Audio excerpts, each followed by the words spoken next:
come a long way since your BMW convert. Yeah. How many years ago was that? It was 3 lifetimes ago. Man, I have the feeling that was like a distant dream. 15 years ago. 15 years Now, ago. what do we have here? This is the newest baby, the Rimac Nevera. The Nevera R, actually, that's the one that we just showed 2 days ago at the Quail. So it's 2,107 horsepower. New aerodynamics, as you can see. So fixed wing, new design, new suspension and wheel setup.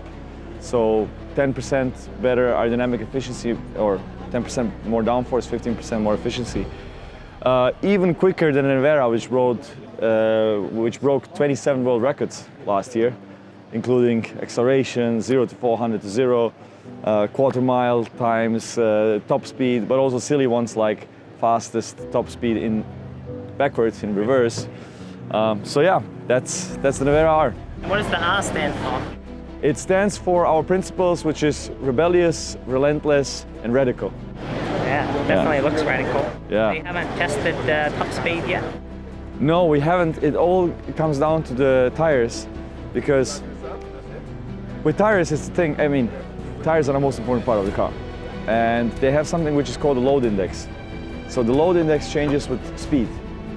Load means how much weight or force you can have on each tire, and let's say it's like 700 kilos per tire, and then when you come to really high speeds, it starts to drop off.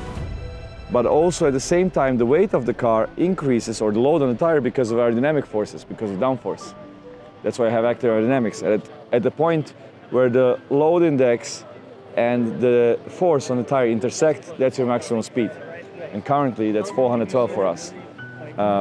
The car could do a lot more. So we'll see. We're working with the tire manufacturers to figure it out. And a driver brave enough to go that fast? Oh, we have plenty of those. So there is a guy called Goran, which is the guy who actually blew the engine on my BMW that kicked this whole thing off. He's absolutely insane, you wouldn't believe. So you tell him drive 300 miles here on this road, he would just do it. Yeah, don't worry about these guys. That's awesome. That's an incredible achievement what you've been able to create. Thank you. Yeah, so 1.7 seconds, 0 to 60, 8.6 seconds on the quarter mile. Yeah, it's amazing. I can't believe it's come to this far. And now you're part of Bugatti. So, well, I'm the CEO of Bugatti Rimac, which is Bugatti and Rimac. So I'm responsible for the company today. Yeah, so that's pretty crazy. Did you think that was going to happen 20 years ago? Absolutely not. Playing around with your BMWs and no, electric motors? Like a few years ago, somebody smuggled me into the Bugatti stand over there. And I was like, oh, just that nobody sees me, that I'm, that I got in here and I'm not the customer. Like they'll throw me out, like nobody here knows me. Yeah. Now you're running the show. No, it's a little bit different. Now you're the boss. Yeah, and I love the Tourbillon, it's just crazy. Everything I wanted with this car, we actually did it. Nothing fell off the table. Yeah, so. I like you worked with one of the companies to make the 3D printed yeah, parts. with Divergent for the 3D printed suspension, Swiss watchmaking, a new combustion engine, all of that stuff. And it's such a company that's been around for 115 years. 150. So Ettore founded his company, Bugatti, exactly 100 years before I founded mine. Wow, that's incredible. Now you must be the youngest CEO for these kind of companies. Yeah, probably I'm the youngest CEO. I don't know. I'm getting old as well, man.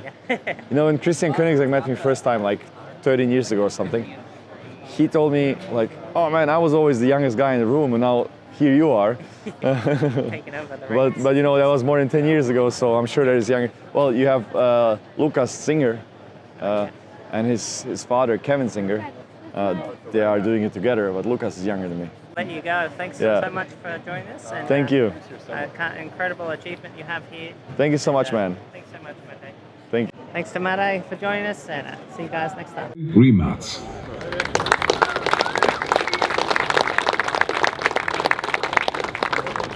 Hello everyone and welcome. It is great to be here. I'm here as CEO of Bugatti Rimac, representing the two brands, but also as a car guy, just enjoying this wonderful weekend, and I hope you do too. Many of you know that our journey has started 15 years ago by building an old BMW. that BMW was my dream. And looking back now at what has happened the last 15 years, it's really incredible to what we went through.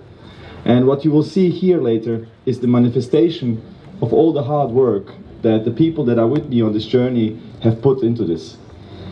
And it's actually a manifestation of the ultimate in technology and performance when you build a hypercar that's focused on technology and performance.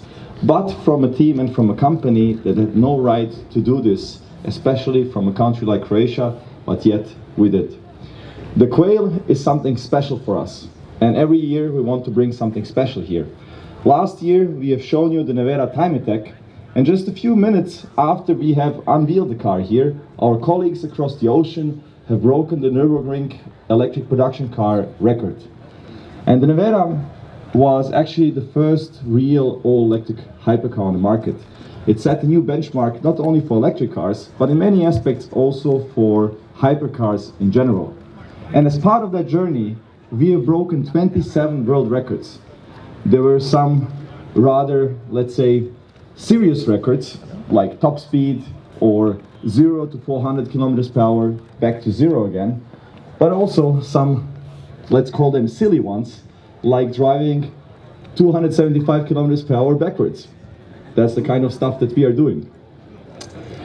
When developing the Nevera, it was very clear for us that we want a car that's not a track-focused car, but more of a hyper GT, meaning it's comfortable, usable, has lots of space, actually usable luggage space, a usable all-electric range, very fast charging times, and totally different characters with changing of the modes, where it can go from a very comfortable cruiser to a very crazy drift machine. But our customers have asked us, what if you make the Nevera more aggressive? And when developing a new product, like, you can endlessly go ahead and tweak and improve and bring new ideas, but at some point you have to drop the pen and say that's it, you have to ship the product to the market. And we knew that there is more performance and more potential in the platform, and rightfully our customers asked, what if you shift that focus from Hyper GT more to aggressiveness, both in the design of the car but also in the character. So we were thinking, if we improve the aerodynamics, make it more focused and more downforce oriented, if we tweak the torque vectoring, the suspension, the powertrain, extract more power, maybe different wheels, different tires, what could we achieve if you do that?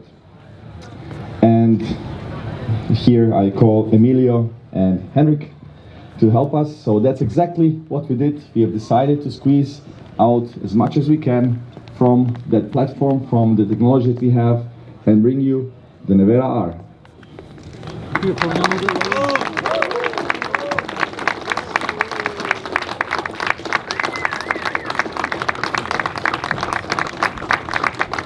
So as you can see, we have now a fixed wing, 15% more downforce, 10% more aerodynamic efficiency.